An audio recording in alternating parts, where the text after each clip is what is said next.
사랑하는 여러분, 말씀드린 것처럼 오늘 우리는 주연절 5번째 주일 그리고 설 주일로 하나님께 예배를 드리고 있습니다. 작년 설날이 1월 25일 토요일이었어요. 국내에서는 그때까지 코로나19가 본격적으로 시작되기 전이었고, 그래서 명절을 앞두고 많은 분들이 고향을 다녀오셨습니다. 우리 영신 성도님들께서도 고향에 다녀오신 분들이 많으셨고, 또 그렇지는 않더라도 가족들이 다들 함께 모여서 세배도 하시고 떡국도 드시고, 그리고 우리 가족들 함께 가정 예배도 드리시고 그러셨습니다.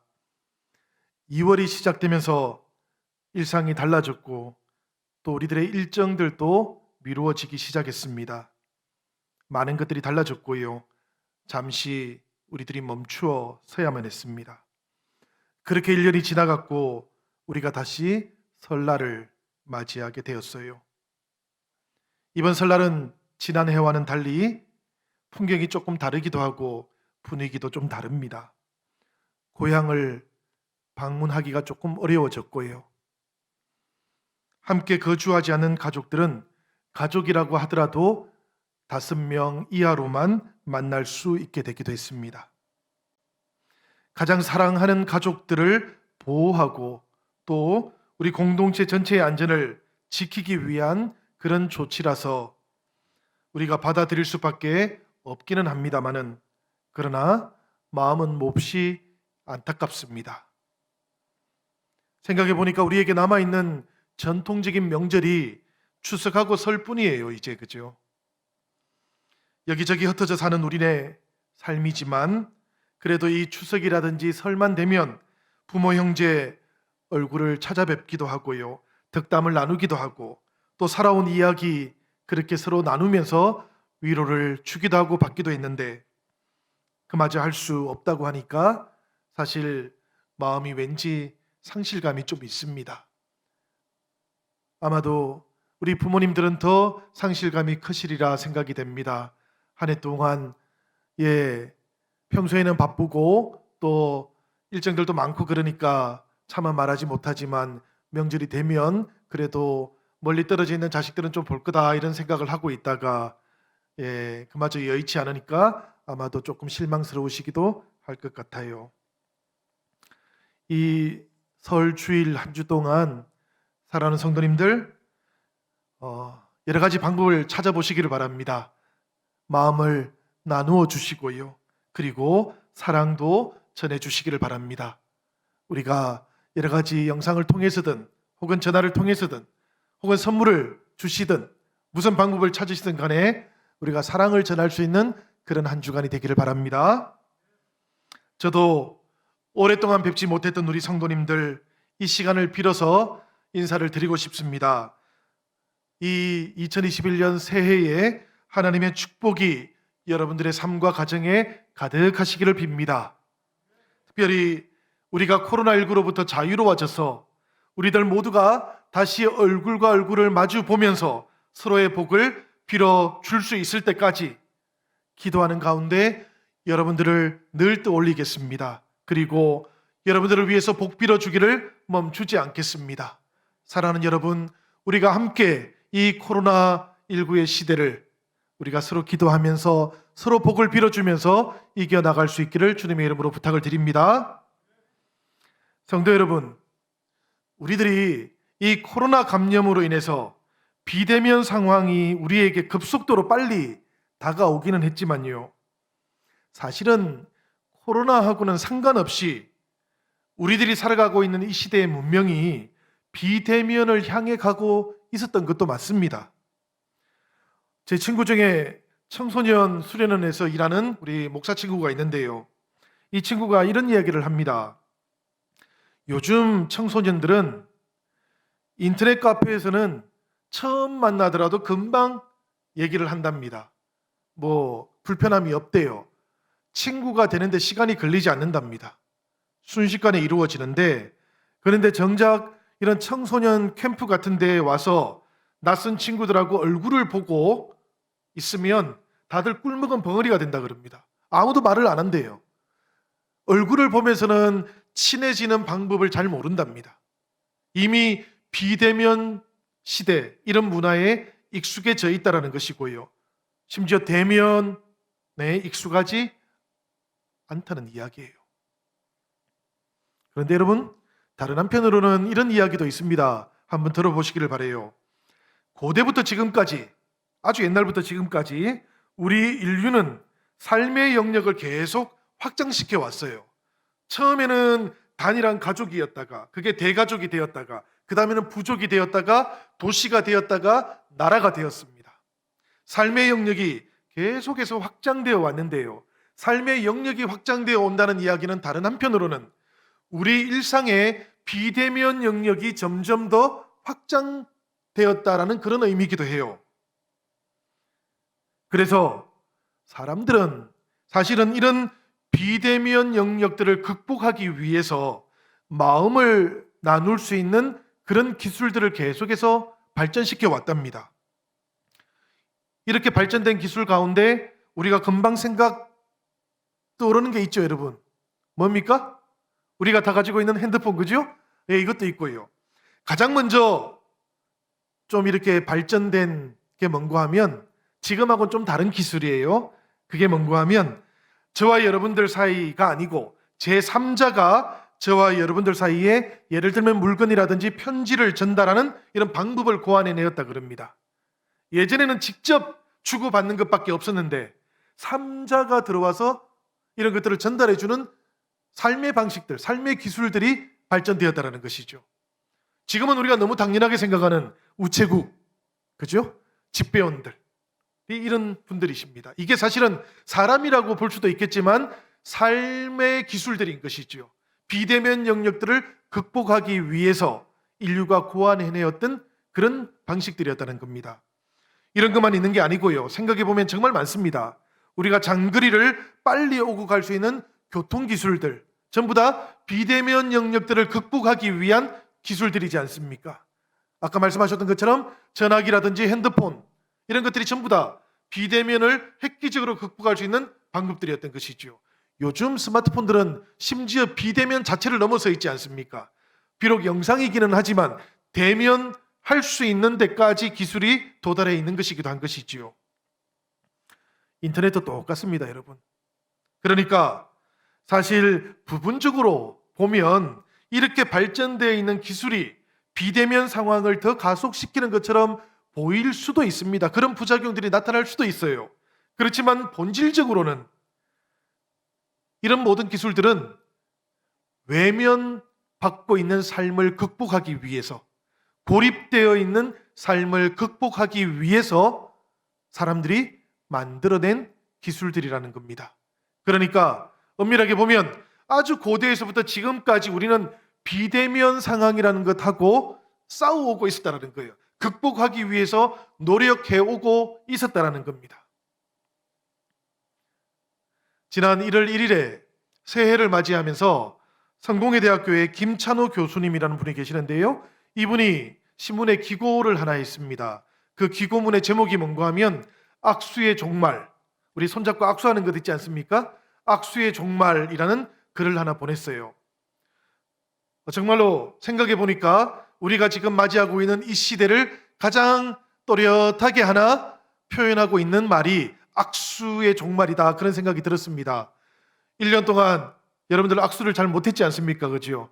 사실은 함께 살아가는 가족들 외에 악수를 한다는 게 약간 금기시 되어 있는, 우리가 그런 시대를 지금 살아가고 있으니까 정말로 악수의 종말이구나, 이런 생각이 들기도 했습니다. 이분이 그 글에서 무슨 이야기를 했는가 하면 우리가 지금 비대면 시대를 살아가고 있는데요. 비대면이 굉장히 중요해지고 강조하고 있는데, 그런데 사람들이 조금 오해하는 것도 있다는 거예요. 그게 뭔가 하면 대면, 얼굴과 얼굴을 마주보는 대면의 반대말이 비대면이라고들 생각한다는 것이죠.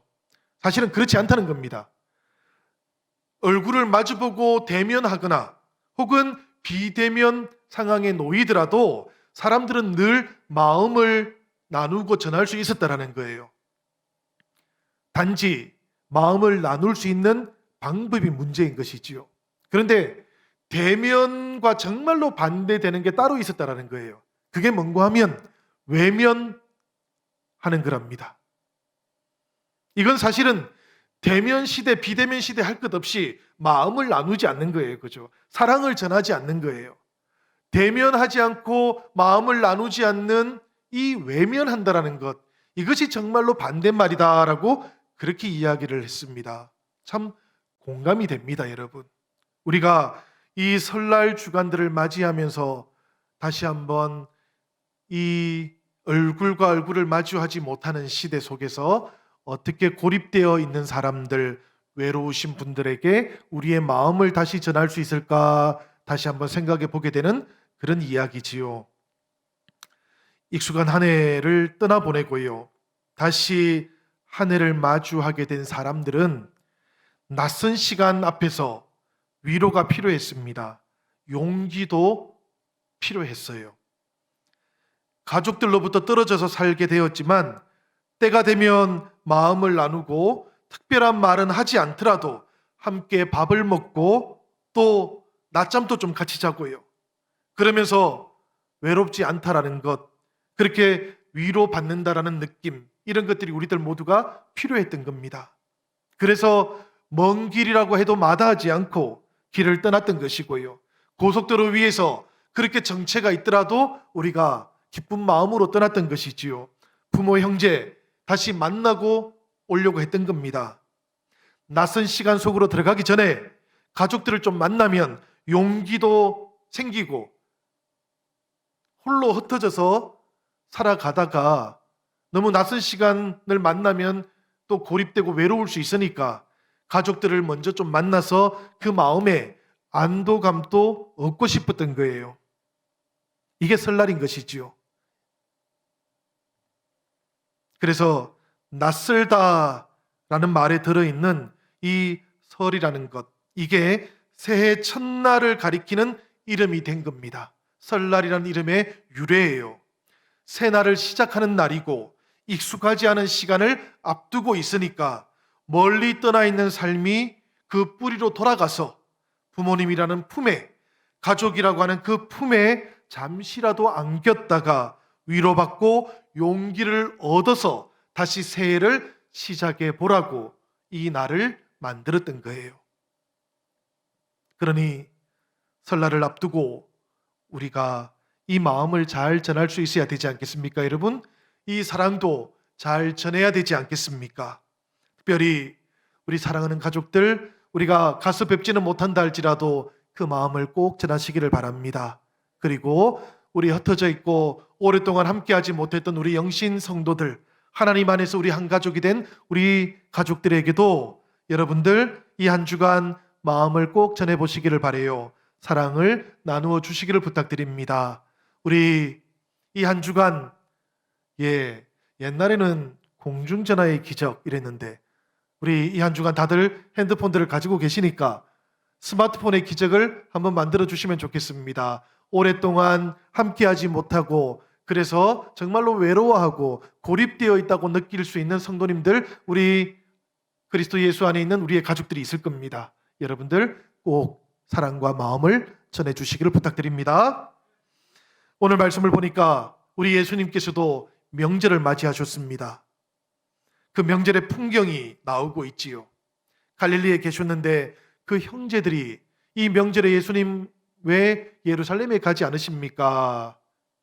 초막절에 사람들이 많이 모이니까 예루살렘에 가서 그동안 갈릴리에서 가버나움에서 가르쳤던 예수님의 그 하나님 나라 메시지를 좀 전하면 좋지 않겠습니까? 그러면 유명해지지 않겠습니까? 이렇게 얘기를 했던 것이죠.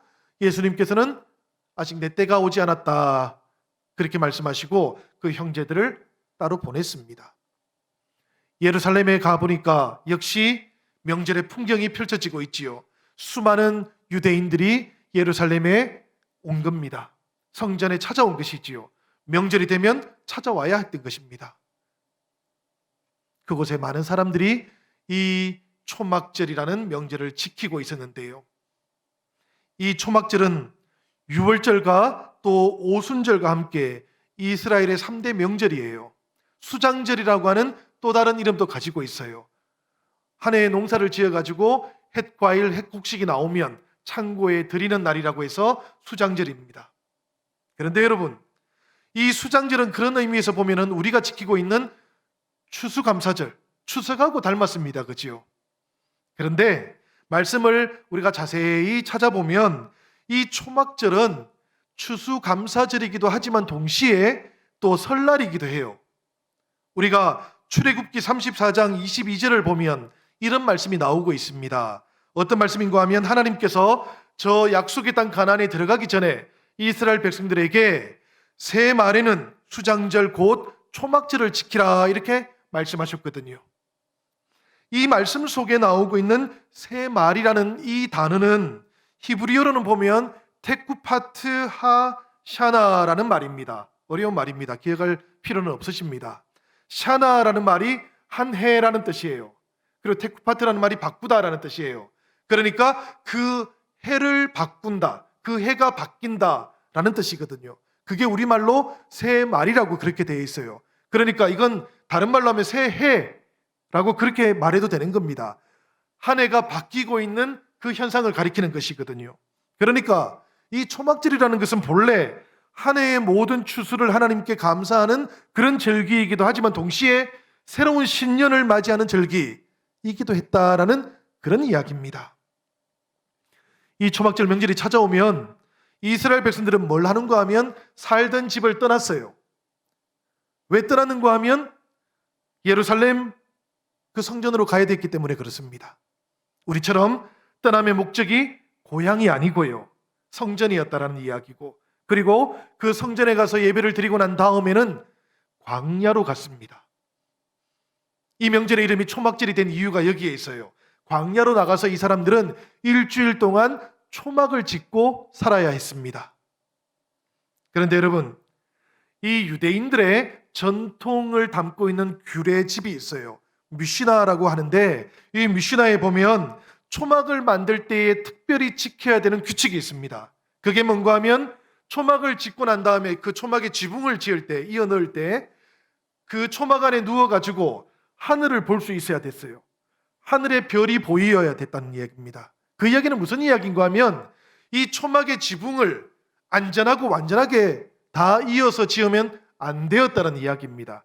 초막을 지을 때에는 완벽하게 짓는 것이 아니라 불완전하고 불완벽하게 그렇게 지어야 했다라는 그런 이야기예요. 한 해에 가장 좋을 때에, 가장 기쁘고 풍성할 때에 하나님께서는 도대체 왜 이 이스라엘 백성들에게 초막을 이렇게 지으라고 했을까요? 왜 하나님께서는 광야로 나가서 이렇게 어설픈 초막 속에서 살라고 했을까요? 여기에 초막을 지으라고 하신 하나님의 뜻이 담겨져 있는 것이지요. 여기에 설날을 맞이한 하나님의 백성들을 향한 하나님의 기대가 담겨져 있는 것이지요. 그 이유는 대략 세 가지 정도 우리가 말할 수 있는데요. 그 첫 번째는 뭔가 하면 이 이스라엘 백성들이 과거의 은혜를 체험하라고 하나님께서 광야로 부른 겁니다. 사실 이스라엘 조상들은 40년 동안 광야에서 살았지 않습니까? 그 광야에서 살아가는 동안에 가나안을 바라보면서 약속의 땅으로 들어가기를 소망했어요. 그 소망이 이루어졌을 때 약속의 땅에 들어가서 정착민으로 살게 될 겁니다. 당연히 하나님의 은혜 가운데 그 땅은 풍성한 소산을 내어줄 것인데요. 그런데 시간이 지나가면 이 백성들은 약속의 땅에서 하나님께서 은혜로 주시는 이 모든 것들에 대해서 점점 더 감격을 잃어갈 겁니다. 무감각해질 거라는 이야기예요. 하나님께서는 바로 그런 이스라엘 백성들을 향해서 새해를 맞이하게 될 때마다 약속의 백성들이 광야에서 하나님의 은혜를 체험했던 것처럼 초막에서 일주일을 보내는 동안에 옛 조상들의 그 은혜를 너희가 다시 새롭게 만나야 된다고, 새롭게 체험해야 된다고, 그리고 그 은혜에 대한 감격을 회복해야 된다고 그렇게 말씀해 주셨던 거예요.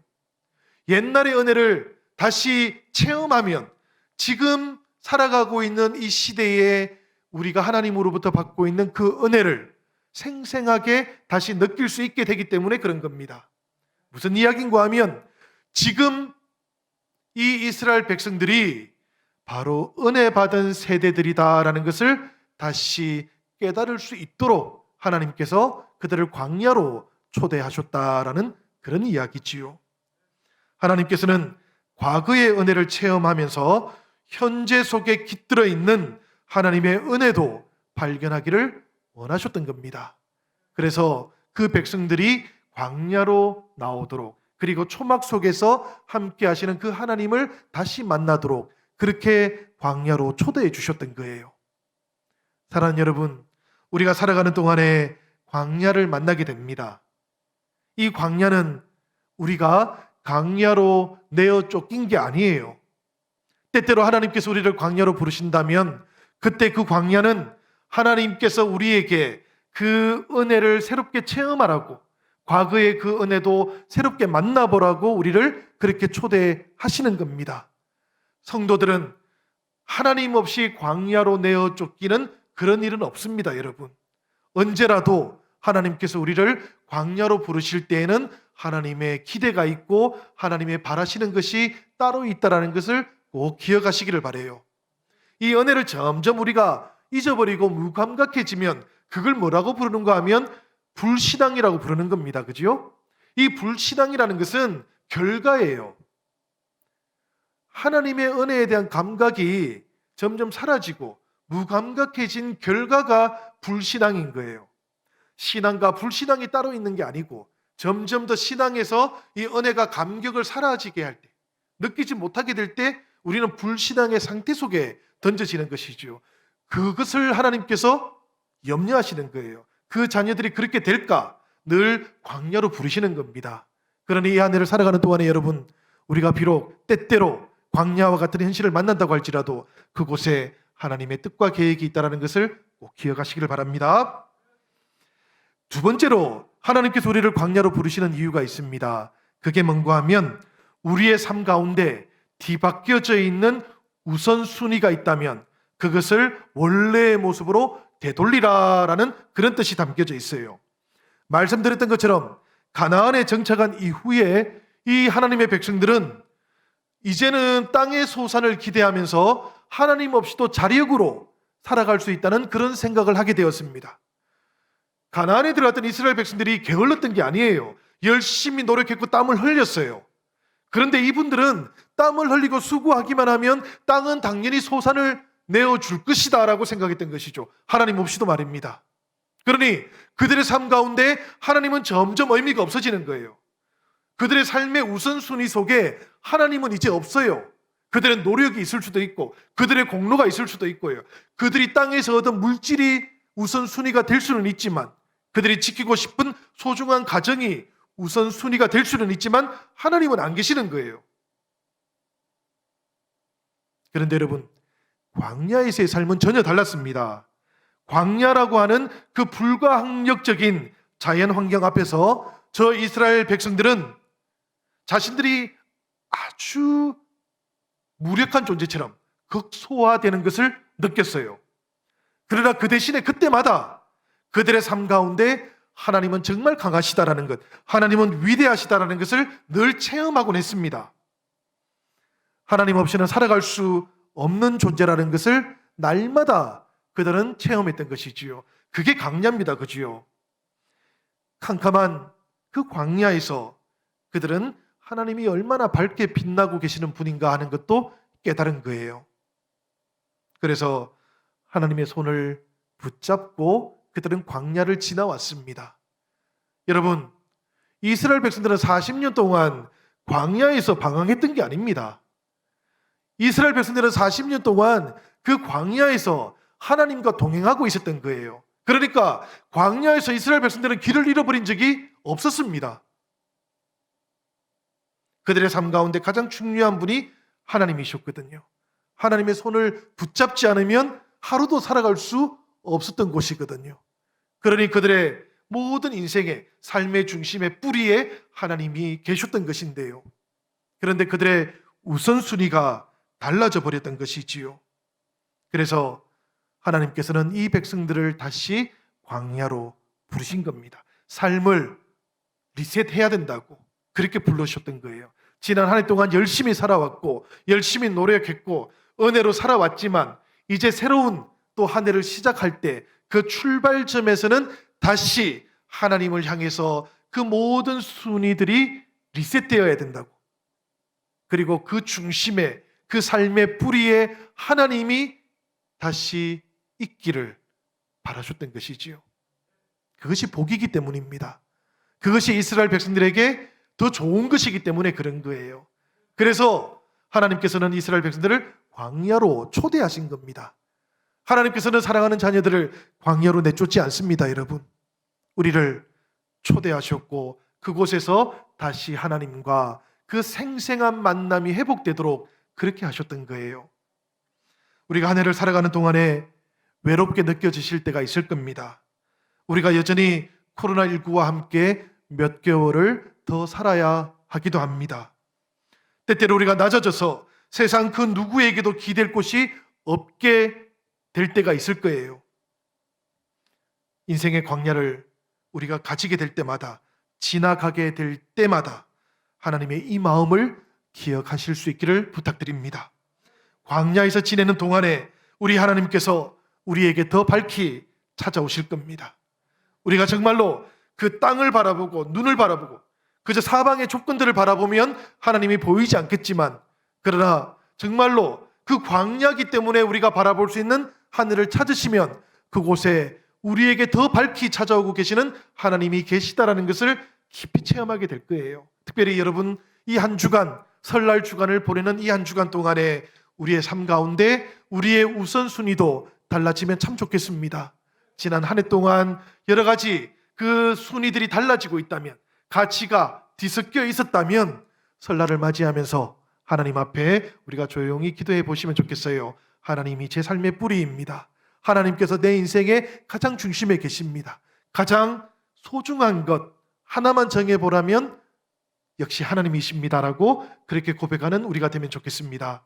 이렇게 순위가 정해지고요, 가장 중요한 것이 정해지고 나면 우리의 인생의 목적지가 아주 분명해져요. 여러분, 이스라엘 백성들은 말씀드린 것처럼 광야에서 길을 잃어버린 적은 없었는데요, 놀랍게도 이 백성들은 약속되었던 그 땅에 도달한 다음에 길을 잃어버렸어요.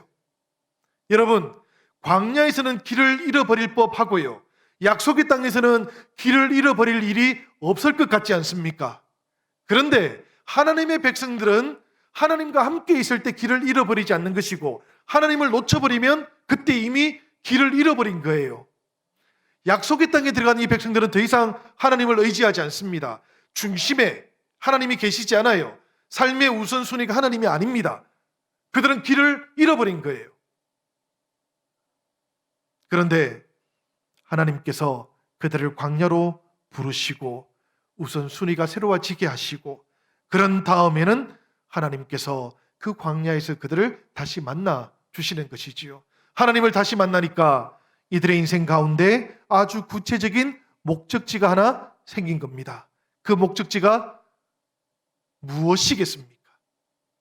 제가 어디라고 말씀드리지 않았습니다. 무엇일까요?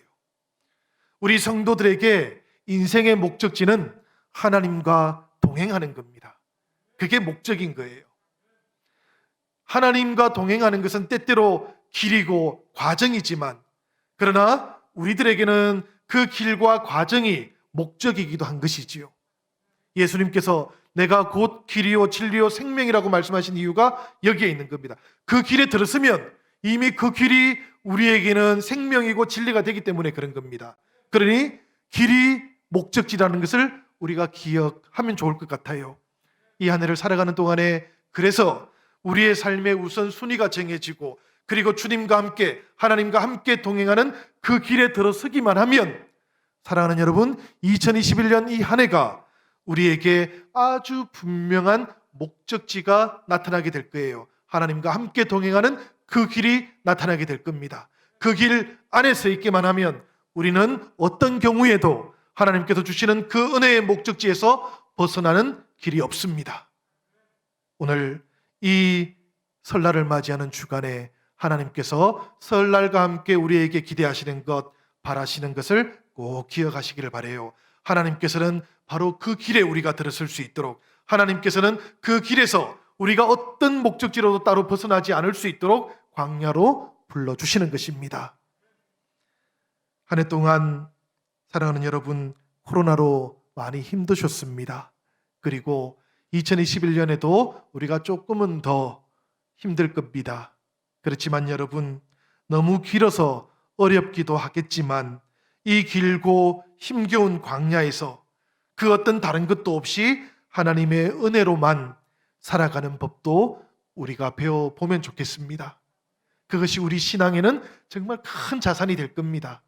우리가 그동안 여러 가지 축복이라든지 주어지는 은혜라든지 좋은 것들로만 살아가는 법을 배웠다면 이제는 광야에서 하나님만으로 살아가는 그 방법도 배울 수 있다면 그럼 우리의 신앙의 길 가운데 정말 하나님은 완전히 새로운 분으로 경험될 겁니다. 하나님께서 정말 우리 인생에 없어서는 아니 되실 분이구나라는 것도 깨닫게 될 거고요. 그 고백으로 우리가 살아갈 수 있게 될 겁니다. 사랑하는 여러분, 이 하나님의 은혜가 저와 여러분들 모두에게, 우리 영신 성도들 모두에게, 그리고 우리가 찾아뵙지 못하는 모든 가족들에게 함께 하시기를 우리 주님의 이름으로 기원합니다.